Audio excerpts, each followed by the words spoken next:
Hey everybody, this is Julie. I've been thinking a lot about my life and how I got to where I'm at. So today I kind of want you to take a trip back down memory lane of your own life. And I'm going to read Psalm 121, verses 7 and 8, and this is out of the NIV. And it says, "The Lord will keep you from all harm. He will watch over your life. The Lord will watch over your coming and your going, both now and forevermore." And as I was reading that and I thought back on my life, I just kind of jotted down some things that when I look back, I really definitely saw God, or I should have seen him back then, but I'm seeing him now. One of them was I hit some black ice as I was getting onto we called it an expressway back north. Highway, expressway, freeway, I don't know what you call it. And I spun around 3 lanes of traffic, but there was no traffic coming. I ended up in the other direction, the wrong way, and did not hit my car in the median, and I was not hit from any cars. I don't know where they were at, but I made it across all 3 lanes without any incident. And I walked across those 3 lanes to get down to the payphone or to make a call. I don't know why I didn't have a cell phone at the time, but anyway. So that had to have been God. I mean, that's a heavily traveled road, highway, and there was no one coming. And then there was a time where I was crossing a intersection on my way to work, and I just felt my car slide to the side. And as I looked up, there was this car that would have T-boned me.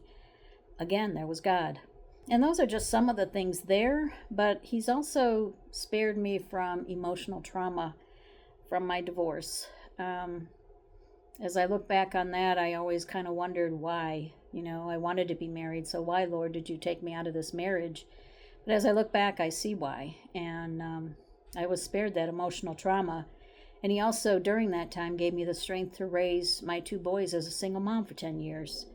But he's put me in situations where I've been spared in good ways, and sometimes just like at the time I didn't know why. I thought it was a bad thing, but it wasn't. And he's put me in situations that brought me some beautiful friends. He provided the perfect home that we're in now in Tennessee.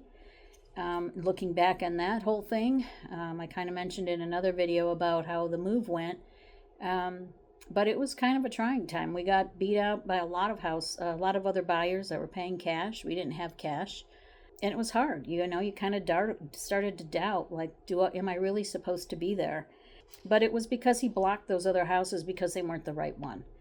So when I think back about those times, and then it just as a funny note, it's not a funny note because I'm glad he did, but randomly we found RV Odd Squad on YouTube. And now we're there as a part owner, and we're making that our second home.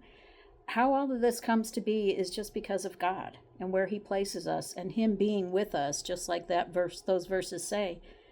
And then 30 years ago, I think this is probably the best thing. He placed me with a woman who was showing us houses, and she wasn't afraid to share her faith with Jesus and her relationship with Jesus. She shared with me her Jesus, and that brought me to the person who I am today. All of these things as I look back, and I hope that you can look back and really see God in all of the walk that he put you on, whether good or bad. There were some things that I wish would have never happened, but he was there. He spared me from all of these things in one way or another. And that's because he's walking with me. He goes before me, before, now, and forever.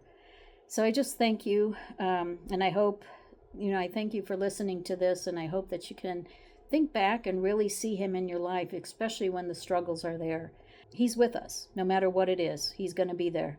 So thank you, everybody. Have a great day. Be a blessing and be blessed. Bye-bye.